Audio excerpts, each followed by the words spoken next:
တိသွန်တိပမာရွှွှွပြပြကြိုဆိုတာသောတာရှင်ပေါင်းမှာနာသိကြတဲ့ဒီတိုင်းမှာစိတ်ဝေချမ်းမြေစရာညင်ညင်ညောင်း၍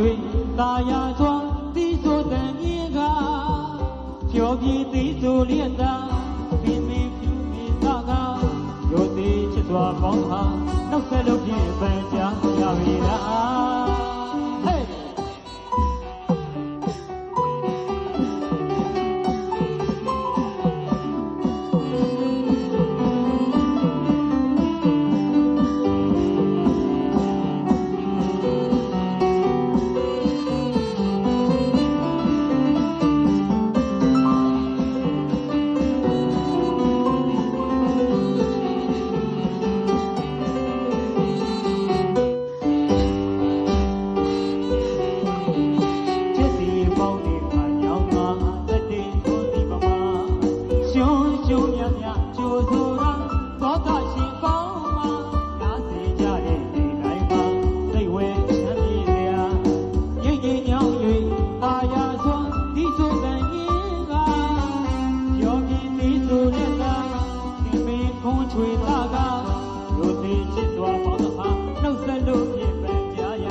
ကိုနဲ့ညီလေးကိုအထူးပဲကျေးဇူးတင်ရှိပါရခင်ဗျာ